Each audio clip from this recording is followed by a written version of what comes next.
Welcome back to SheCOMMERCE, where real talk collides in the CPG world. We're here with Can Confidential. I did the We're here with Can Confidential. okay.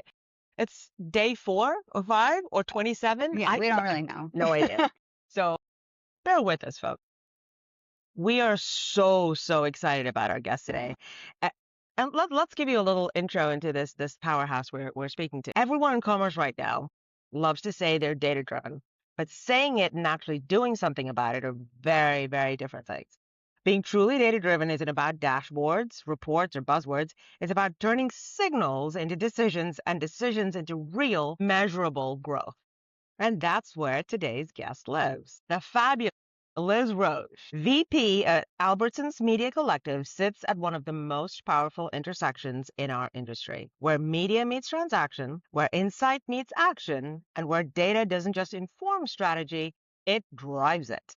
She's helping shape what retail media looks like when it actually works, when it closes the loop, connects the dots, and delivers impact beyond a slide deck.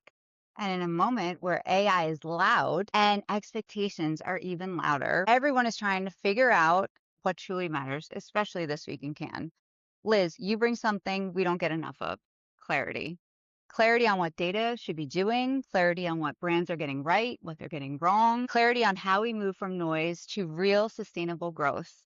So today we're getting into all of that: data, AI, retail media, the chaos of Can, and what it actually takes to win right now. Because Liz Roche isn't about following the conversation, she's about shaping it. So Liz, welcome to Can's Thank you. edition of Can's Confidential with SheCOMMERCE. Thank you both so much for having me. I'm so excited to be here. We're excited to have you here. So much. All right. Well, before we jump into all of it, Cannes is obviously part thought leadership. It's deal making, a lot of music and chaos and heat. What's So much been your biggest, like, wow, this is where the industry is actually going so far this week? AI has been a topic of conversation. I'm not sure if you guys have heard about it. Oh, really? I haven't heard Yeah. that yet. Okay. Yeah. If you haven't heard about AI, it's crazy. Everyone's talking about it. But I actually think there's a new conversation about AI, and that's the application of AI as opposed to net new items that involve AI. And I'll give you a few examples. I mean, one, at Albertsons, we launched our conversational AI search on .com and are actually seeing impact, upwards of 10% basket growth through that. So bringing AI to commerce to actually enhance both the shopper experience as well as, results for our CPG partners is a super interesting space to be. I think in years prior, maybe we've talked about AI in a little bit more of a fantastical way of wouldn't it be cool if. This practical application, I think, is where we're going, and all of us are looking for ways to leverage AI in some of our existing channels, our existing mediums, just to make them that much more impactful. Is this on site, on app? So your Yes. shopper can say, I'm looking for a gluten-free snack for my daughter, peanut-free because they have an allergy. Is it something like? Yeah, conversational search experience, I think, is really where the industry is Yeah. moving. I know personally that's where I've moved, right? And Absolutely. that's how I've used agents to plan everything from vacations to recipes. And honestly, that's my big hack. Plan a vacation using, ChatGPT or Claude or your preferred Full mechanism. itinerary. The itinerary, you can even give it a price range, and it'll give you tiered vacation options based Oh, on those it's prices. amazing. Yeah, I've so done it. I mean, I think there's a lot of practical application. That's a fun one, the vacation. But there is a practical application, of course, in grocery, because I think, grocery is a very habitual act. Like you go, you park in the same spot, you walk the store the same way. And what's great about Yes. groceries Yeah. is, people still love going to the grocery store. In the US, the majority of groceries are still purchased in store. So really, how do you bring in a new experience by way of AI to help people get inspired, maybe break out of some of that habit, try new things? Yeah. Love that. Yeah, my God, it's true. I was just thinking back to my grocery shopping. I always go right. Yeah. Without fail. Yeah. I always go Mhm. right. Someone's in your spot, it's kind of like, well, why are they here? Or they have Yeah. like cart. Like if my kids are there, they're like, "Where's the pink cart?" Yeah. Like that's a problem. And I think the other thing, when we talked about like the last year inflation, I they could use to say, "Hey, this is my budget this week. Like Yep. these are the things I need versus some things maybe I want. Make a shopping list for me." Yeah. I mean, I could see them using it for that. I think it's all about enhancing the human experience. Yeah. not trying to subtract from it, right? Yeah. But how can we make folks' lives a little bit easier? Of course.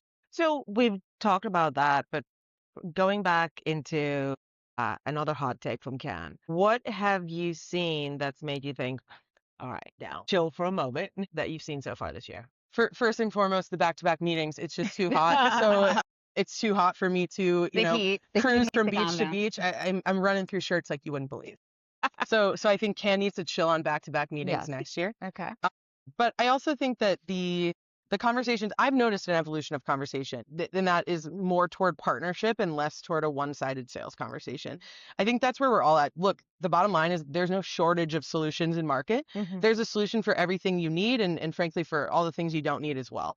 But being able to kind of sit down and get really real with folks in this environment, I feel like maybe it's the heat or maybe it's the fact that we're in Europe, but I do think that that is a unique opportunity at Can, where we can just get down to brass tacks and say, hey, this is what I'm looking to solve this year. Here are my opportunity points.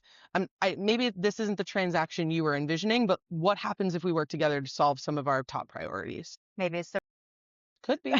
Alrighty, so retail media networks are sitting on arguably the most valuable asset in commerce right now, right? First party data at scale. So here's a question. Are brands actually using that data to drive growth, or just reporting on what already happened? I think that's the evolution of retail media right now into measurable growth versus vanity metrics.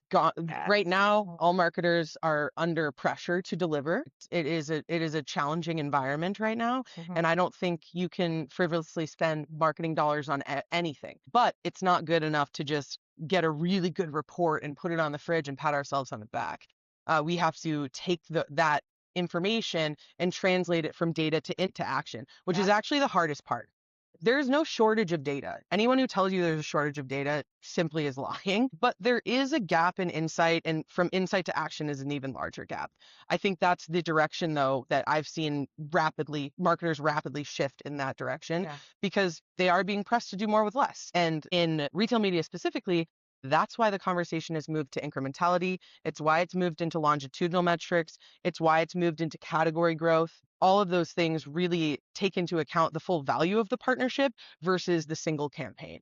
What's the cumulative impact of my partnership with Albertsons versus, what happened when I ran this very specific promo and this very specific point in time.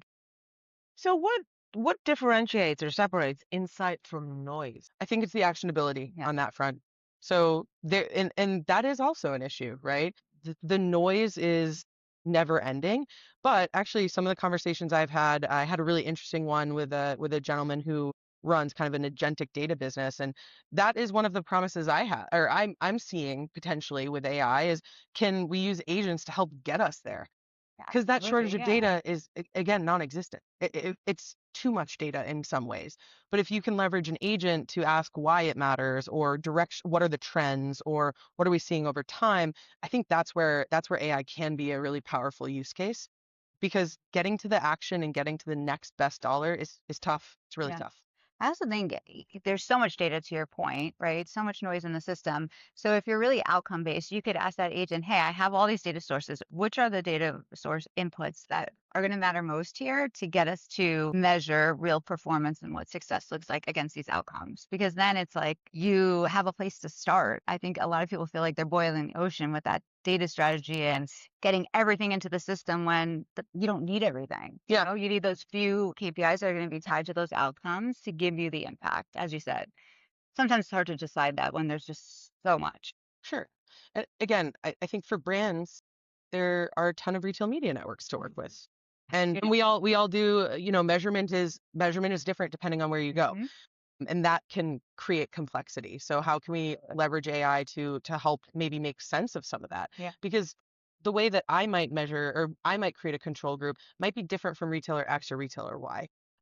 I'm not sure, I'll plug it, but if you haven't read our iROAS white paper that we published with Ovative and Kellogg School of Management, please check it out. Please read it. What we did was just examine a bunch of campaigns, and we looked at the methodology behind the iROAS measurement. What we found is, depending on your methodology, iROAS can swing 6.5x. We also found that over 80% of campaigns can flip from positive iROAS to negative iROAS, depending on how control groups are being created, what the factor up looks like, just a whole variety of factors.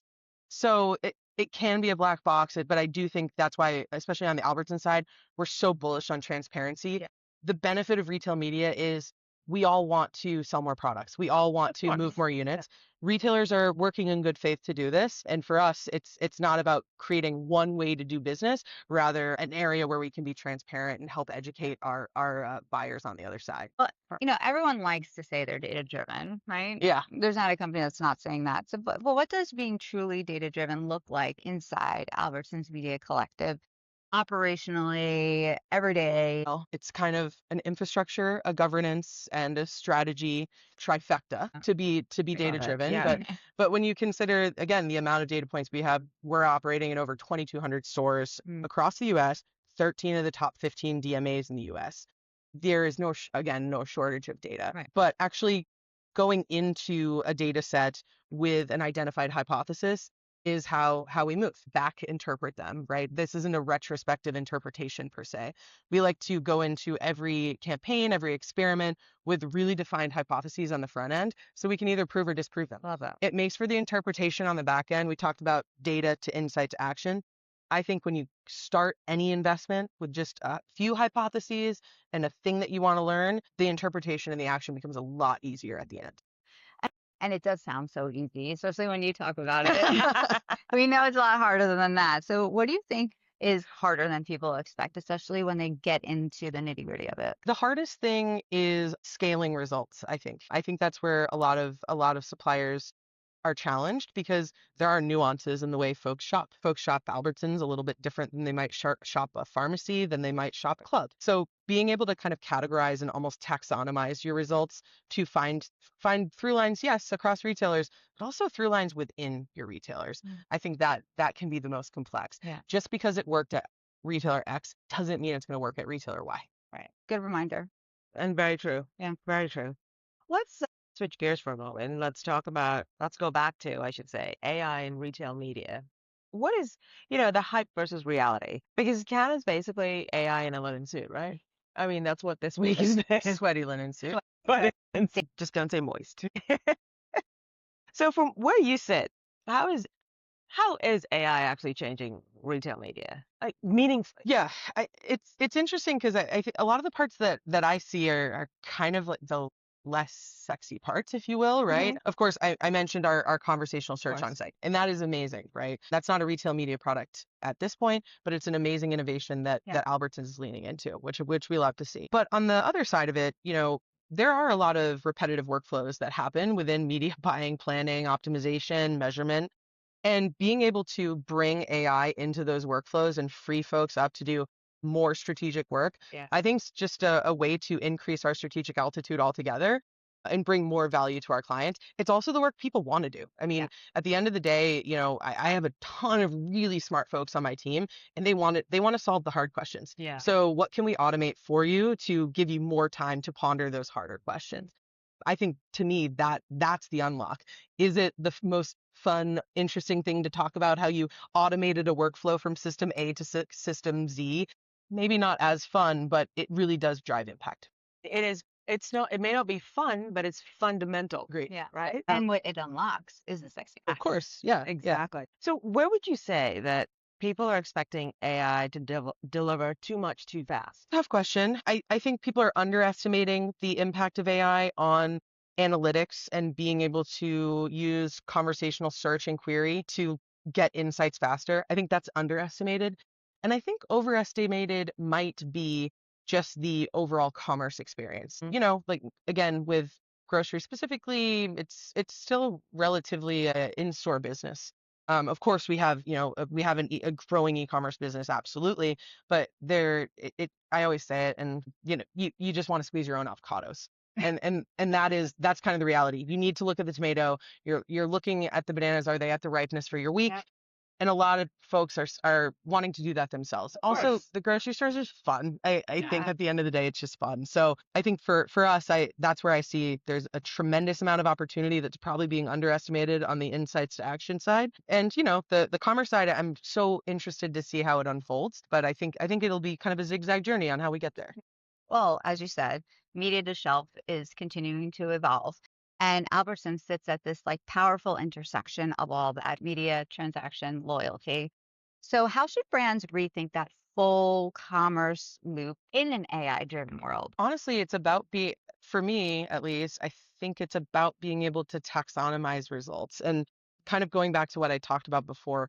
Why are your shoppers going to various retail outlets? There's a reason for being, and there's a reason for all of these retailers to exist. We all solve a fundamental shopper issue at a given point in Right. time, right? But really being able to understand that shopper mission and taxonomize those, I think that's the way that you're going to drive the most impact because you're going to understand your shopper a little bit better, understand their needs a little bit better, and then, of course, translate those into your retail media solutions. Yeah. And I mean, that's the holy grail, especially from the brand side, to be able to measure that across all the different touch points and really understand, the mission, as you said, the moment, the occasion, where they're going, where they're picking a merchant, a marketplace, et cetera. So what does that closed loop measurement, how does it happen, first of all? Where's Albertsons in that journey? And what does that unlock? Yeah. So we close the loop in our channels and especially in our digital channels where we can, one to one, right? So we have clean room relationships, publishers, and we are looking at loyalty audiences and matching those purchases to attributed sales. We're also running incrementality. We launched our on-site incrementality this year. So we're making sure that we're able to isolate the causal impact of media. The holistic part is the hard part though, right? Shoppers don't shop in campaign cycles and they don't shop in individual line item media channels as well. They're kind of all over the map. So from my perspective, I think there's almost a triangulation, right? You're going to get these closed loop results on given channels, of course. Most of our brands are popping those into their MMMs. They're looking at those results. But then a lot of them are running larger scale experiments to maybe try to isolate causal lift within a given DMA, and leveraging our match market measurement to actually measure sales lift. So again, I think at this point it's imperfect. I wish there was a golden metric. I wish I could pass everyone a report that just had one number, I maybe hope color so. coded, like a color Yeah. coded number, and just say kind of have at it. But that's not the world we live in, right? So being able to triangulate by way of using match market lift, by way of looking at incrementality at a given channel level, by leveraging your own MMM, Yeah. these are all really important things to build that kind of circle and then figure out where to move next. Yeah, because that's full attribution between online, offline, across channels. I mean, that's the holy grail that we're all waiting for, hoping for. So I think we're getting closer I to think your we are. point. Yeah, but it's still a more manual process, and you have to connect the parts. It requires a few strategic jumps, right? Yeah. And it requires that human touch of I need to look at this analysis and I need to decide how all these are working together. Yeah. Okay. Again, going into the future with predictive commerce and decisioning. If data is the foundation and AI is the engine, are we moving toward a world where decisions are increasingly being made for us? No, I don't think we are moving into a world where the decisions are made for us. I think the inspiration gets a little bit more targeted and granular. But the nice thing about the way a lot of this AI is evolving is it is conversational, right? And you can write and generate prompts to get your outcomes. I I have to imagine that we have different ideas of vacation, although maybe not. But either way, I think the personalization will be at a better scale than ever before Mm. as we can move into this future, as opposed to kind of this very bland, everything's beige Yeah. kind of future. I mean, hey, for a vacation, if it involves wakeboarding, I'm in. Fair enough. And a beach. And a Uh, beach, always a beach. all right. We're So where do you think humans still matter most? Across the board, humans still matter. We need humans to interpret a lot of this data, the insight, also the experience. People still like doing physical things. People like using chat and they love using Claude, don't get me wrong, Mhm. but they also love going to stores, they ride subways, they go to the movies. They do all kinds of stuff. So Yeah. humans still absolutely matter because we need to make sure that we have both oversight, but also we're leveraging AI as a tool as opposed to just a full solution. Yeah. It's not just pop on top and set it and forget it. It requires, in my opinion, pretty precise application to solve pretty precise problems. I love that. mean, I Yeah. think with especially AI and hyper personalization, people are just craving those in real life experiences, Of course. that authenticity, and that's something that is never going to be delivered The by most AI, right? We need humans for that touch. We're going to shift to the she and she commerce now. You are absolutely one of the key women that is shaping data and AI in our industry. So thank you. We talk a lot on our podcast about women in leadership, as you know, but we don't often talk enough about those women that are shaping specifically data, AI, and the infrastructure of commerce as a whole. So why does representation in that space matter specifically? Yeah, I think it matters in two ways. One kind of philosophical way of the fact that we all need a seat at the table in order to inform solutions that actually matter to everyone. We know that if we have a really narrow-minded thought starter group at a table, we're going to get a narrow solution that doesn't really address the needs. So I think that there's that basic point, but I think there's a larger point in that AI is a solution that helps us all scale. We need to make sure that what we're feeding the AI and the actual prompts that we're giving AI and the challenges that we're looking to solve are considered by a wide variety of people versus one, because whatever pops out the other side can scale. It's the risk if those voices are missing. There's risk if those voices are missing. Yeah, I love it. Absolutely. Alrighty. In high stakes, data heavy environments, there's often an expectation to be the smartest voice in the room. Where have you seen women hold back? And what needs to change for that to stop happening? I've seen a lot of women hold back in not voicing those contrary opinions. And I think where I'm starting to see a shift is there are more women in leadership in tech and data. I mean, I look at my own leadership team and it's filled with a lot of really, really smart women who are working in these spaces and who are very bold and outspoken. So I think we're seeing that shift. I also think that data is being democratized, and whether you're a salesperson or whether you're in my role, working on measurement and media, data is part of your daily life. There's no escaping it. It's part of everyone's daily life, regardless Yeah, of where you're at. So I think that democratization and frankly the requirement to have to really interpret, storytell, or what have you with data extends well beyond traditional STEM roles, and that's made a Yeah. huge difference in welcoming more women into the party and also empowering women, saying like, oh yeah, I can do this too, I can understand these numbers too, I can write this story too. So I think that's been a really positive shift. Well, and as you said, the industry has evolved. Data is now, table stakes. Everyone needs to use it, interpret it, et cetera. So how has your leadership style changed as the industry has evolved? I'm a high accountability, high autonomy leader. There is no shortage of interesting information and great ideas out there. And I think, those who are really entrepreneurial are having the most fun in the industry right now because there is no playbook. No one, we're not following a script. And so being able to bring data points in and bring diverse perspectives to life is what's winning.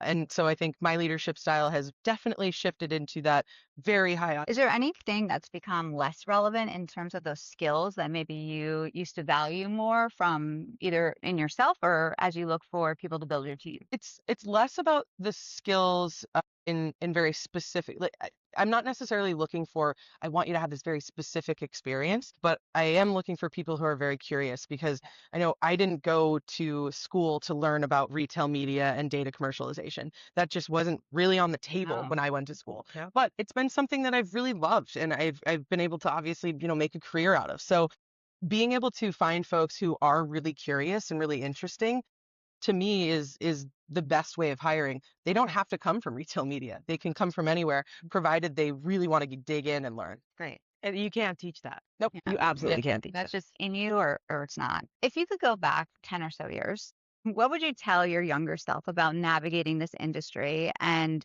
how to be a part of this pivotal moment? Would tell myself to just follow the curiosity. At the end of the day, we do spend a lot of time at work. Yeah. And we spend a lot of time with colleagues. And so if you are following your curiosity as opposed to following what you think you should be doing, you're going to be a heck of a lot happier and a heck of a lot more successful. And I'm lucky I did figure that part out. And I get to work with an incredible team at Albertsons. Again, these are some of my favorite people I've ever worked with in my entire life. But on top of that, we all share a pretty similar curiosity and also passion for this business. And it's contagious. And that's what builds culture. Yeah. Right. 100%. That's swag right there. Follow your Fun. curiosity. Yeah, I Mhm. love it. I love it. Bringing it back full circle to La Croisette in Cannes. What's made it worth it for you this week? Again, I think that the meetings have been very much like, let's get honest and let's get down to brass tacks. I think people are here with game faces on. And we want to get everything. There's no shortage of meetings, Yeah. and to get everything you can get out of these meetings, and but also figure out where there's space. I think we all want to look for mutually beneficial partnerships. No one necessarily wants to be sold to. And that's how folks come into Can. Where can we find arbitrage opportunities where we work together and 1 + 1 = 3? I always say Excellent. that if it's about joint value creation, you're not selling anymore. You're Exactly. both like, Yeah. okay, I see the value. Yes. Yeah. Sign me up. Absolutely. We're All right. building fun together. Yeah. Yeah. Yeah. Okay, Uh, we're going to go yeah. into a fast fire round. Okay. Okay, so it's like first thing that you think of, AI trend you're skeptical of. Generative creative. I've seen a lot of those seven-fingered AI generated, Yeah. faces and hands. Freak me out. Yeah. Your go-to hype song in Can. Bossy by Khalees. That is a good one. We're adding it to our playlist, so Spotify playlist. And favorite Can memory or moment so far. I will say that, just team dinner is always the best, and running into your team at the end of the day when you've all been at separate meetings and somehow we always end up bumping into each other and saying, geez, I'm starving. So there's never a reservation. No. Yeah, there's never a reservation. There was Not. never a plan. And it's like that serendipitous team dinner of, I don't have a client dinner tonight. I bumped into you, and now we just kind of get to hang as a team. To me, that's best of the best, especially when we can top it off with a little gelato at the end of the night. Yeah. My Okay, kind of girl. all right. Yeah. Why did you have to bring up gelato? This one. Obsessed. Top of the hill in Old Town. That's the gelato spot. We literally climb the hill to get to that gelato spot. It's worth the hill. It's worth the hill. It's worth the hill. And one more. Okay. Favorite tattoo. Well, my Pinterest beach tattoos are always pretty awesome, but this year I got this little Jack in the Box, and I'm loving it so That's far. so He's a cute. cute little guy, but yeah, I got this tiger at Pinterest Beach last year. I'd say those are two of my favorites. We're heading over there soon. And all right. Yeah, I did that. So Liz, thank you for being here with us. Of course, I thanks know for having there's me. a million other conversations you could have. No, this is a good one though. We This is really this is a good appreciate one, the yeah. time. And this is the conversations that we love to have: honest, strategic, smart, futuristic, all that, but keeping it real. Because here's the reality. Data isn't optional. AI isn't optional. But how you use them, that's where the differentiation happens. And that's the future of commerce. It's not just about more data, more tech. That's going to come regardless, but it's about more insights, more action, all those different points, as you rightfully said, and obviously powering those decisions. So as we close, we always like to ask our guests to take the pledge with us. If you listen to our episodes, Yes. we're building a community and a growing network of female leaders. So we ask our guests to join our community, join our sisterhood, and pay it forward to help drive that voice in the industry for our females and allies, as well as future fierce females coming up the rank. Will you take that pledge? Absolutely. That's fantastic. Thank you. Liz Roche, thank you so much for being our guest. Thank you so much for having me. Safe travels. Thank you Stay very cool. Have a great rest of your weekend. Thank you. You as well. And all that's left for us to say is bold brands, fierce women, one sisterhood.